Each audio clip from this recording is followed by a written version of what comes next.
The date of April 1st, 2026 is already etched in stone in the history books.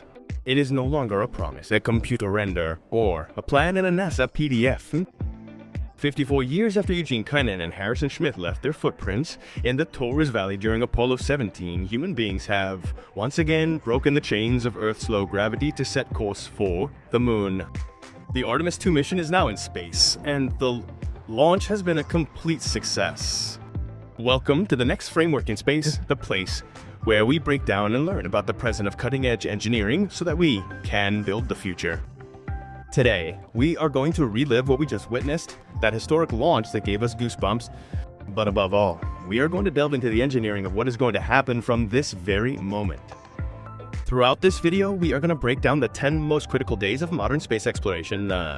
We'll see how they're going to pilot the ship in manual mode, how they're going to use the moon's gravity as a cosmic wave, the dangerous communications blackout on the far side, and that technical madness that is the jump re-entry into the Earth's atmosphere.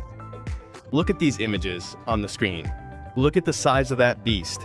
The Kennedy Space Center woke up shrouded in that typical Florida fog with hundreds of thousands of people crowded onto the beaches of Cocoa Beach and Titusville. But unlike the Apollo era, today, there were no glass binoculars, but millions of cell phones and cameras broadcasting live. What you're seeing is the Space Launch System, the SLS, on the legendary pad 39B. And I'll tell you one thing, getting here hasn't been easy at all. I'm sure many of you remember the delays, the skepticism, the criticism of the budget. It was scheduled for November 2024, and we've had to wait until April 2026, and I tell you, blessed be the delay. That anomaly in the old Orion spacecraft vehicle during the unmanned Artemis I mission showed us that in space, a patience is not a virtue, it's a life insurance policy. NASA made the right decision, because today's result has been impeccable. And I want you to think for a moment about who's in there. Reisman, Victor Glover, Christina Koch, and Jeremy Hansen. They're not just four people in a metal cone, they're the exact representation of what we are today as humanity. Victor Glover has just become the first African-American astronaut to travel to deep space. Christina Koch is the first woman to leave Earth's orbit, and Jeremy Hansen, a Canadian, breaks the US monopoly on this type of mission. They're a brilliant team. The hours leading up to this have been a madness of precision engineering. Imagine the scene at midnight. The tanking, the fuel loading begins. They have to put more than 2,700,000 liters of liquid hydrogen and oxygen from the surface into the rocket. Those plumes of white steam coming out of the valves made the SLS look like a breathing beast about to wake up. After their 20-minute journey from the staging area, the astronauts, clad in their orange Orion survival suits, ascended the tower to the launch pad. At the peak of this nearly 330-foot-tall structure, NASA's specially trained Ninja team prepared them for launch. And then the moment arrived, 6:35 p.m. on the East Coast, 4 RS.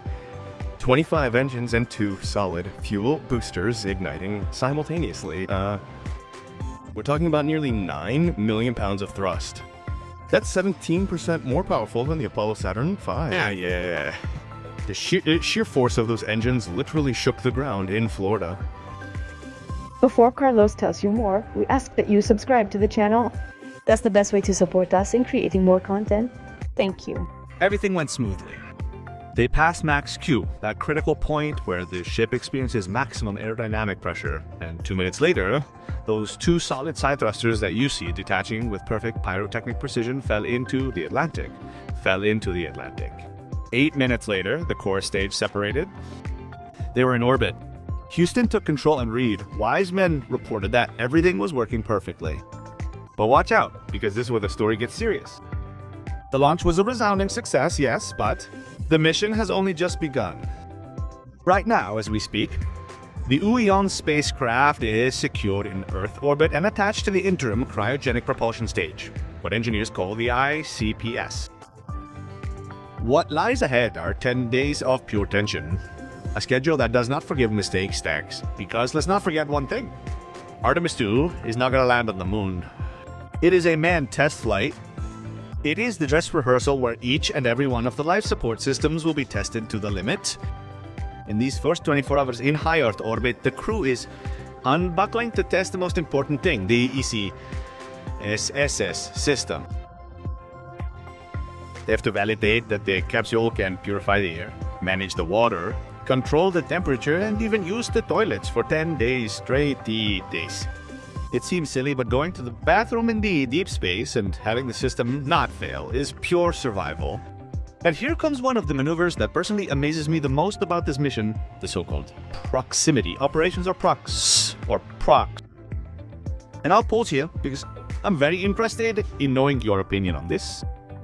If you were sitting right now in that Orion capsule about to perform manual maneuvers in a total vacuum thousands of kilometers per hour, what would you be more afraid of? Takeoff surrounded by, or the silence and precision of manual flight in orbit? Let me know in the comments because I'm absolutely sure that the vacuum is much more imposing. Well, on the second day of the broadcast, Victor Glover will take the manual controls of the OION. They will physically separate from the ICPS, and using the capsule's thrusters, Glover will approach and move away from the spent rocket, using it as a target. It's an orbital dance at thousands of kilometers per hour. Why this if they're going to the moon? Because on the next mission on Artemis III, they will have to manually dock with SpaceX's Starship or Blue Moon in Earth orbit. If this manual test fails today, Artemis III will not happen tomorrow. It's that simple. Once Houston confirms that the ship responds as an extension of Glover's arms, the green light will be given for the moment of truth. The translunar injection, the famous TLI maneuver. For Desgranamos, the ship service module, which by the way we have to be proud of because it was built by the European Space Agency and Airbus, will fire its main engine for about 30 minutes. 30 minutes of continuous fire in the vacuum to escape the gravitational chains of the Earth. That boost will give them just the right amount of acceleration to begin a breakneck journey of almost 250,000 miles. On days 4 and 5, they will be in the middle of a translunar transit and they won't be staring out the window eating popcorn. The science and engineering here never rest. They will be testing NASA's deep space network to the limit. They have to ensure that telemetry, vital data, and high-definition video reach Earth without interruption. They will also be confronted with one of the greatest enemies of space exploration: radiation. As they cross the von Neumann belts, they will receive a dose of radiation far greater than that received by astronauts on the International Space Station. They will measure every particle and test a makeshift solar storm shelter inside the capsule. This is vital because if we want to go to Mars in the future, we have to know how to protect our astronauts from solar flares. In addition, they are going to study how the body adjusts to the conditions of microgravity using a flywheel device designed to facilitate exercise and prevent further loss of bone mass and prevent. And so we come to the 6th day, the big day, the lunar flyby. The Orion spacecraft is not going to turn on its engines to slow down and enter orbit around the moon. No, they are going to use what in orbital mechanics is called a free return trajectory. I would like you to picture the moon's gravity as though it were a giant rubber band. The spacecraft is approaching, passing about 7,600 kilometers from the surface on the far side. During this pass on the far side, the enormous mass of rock on the moon is going to block absolutely all radio signals with Earth. They will spend between 30 and 50 minutes in absolute silence, isolated, alone, further away than the Apollo 11 crew ever was. Just them in the universe. And this is where orbital physics works its magic. That lunar gravity is going to trap them, bend their trajectory, and catapult them back toward our planet like a rock thrown by a wave. And all of this is completely passive. It's a fail-safe system. If the main engine were to die at that moment, simple physics would bring them back home. During that flyby, they're going to give us images that are going to break the internet. And we'll be here in the next framework to analyze those images. Very high-resolution photographs of the far side, visual geology that we haven't seen up close in decades, and of course, they're going to document Earthrise, the Earth's rise above the lunar horizon. Get ready to change your wallpapers because the images we're going to receive are going to be pure history. Starting on the 7th day, the Orion capsule will begin its free fall back toward Earth. 3 days watching the pale blue grow larger and larger through the windows. They'll take inventory, save the hard drives with the scientific data, and prepare themselves psychologically for the most violent event of the entire mission. Because, my friends, going into space is hard, but re-entering the atmosphere and surviving to tell the tale is a masterpiece of thermodynamics. We've reached day 10. Just hours after impact with the atmosphere, the European service module will separate from the capsule and disintegrate in the atmosphere. The 4 astronauts will be alone in the conical module. And here, NASA is going to perform a maneuver that looks like something out of a science fiction movie. Skip re-entry. I want you to visualize a rock being thrown flat on the surface of a lake so that it bounces. Well, Orion is gonna do exactly that, but at 25,000 miles per hour, but it's gonna hit the upper layers of the atmosphere. It's gonna use aerodynamic friction to slow down a little. It's gonna bounce slightly a little. It's going to climb back up in altitude to dissipate the immense heat, and then it's gonna come back down for its final descent. Why are they doing this crazy thing? First, because it allows them to land with millimeter precision much closer to the rescue ships, and second, so that the astronauts are not roasted alive. The heat shield, the same one that gave Artemis I headaches and that they have checked down to the last micron, is going to have to withstand temperatures close to 800 degrees Celsius.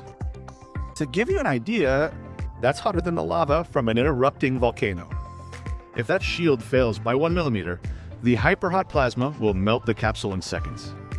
It's the final exam in materials engineering.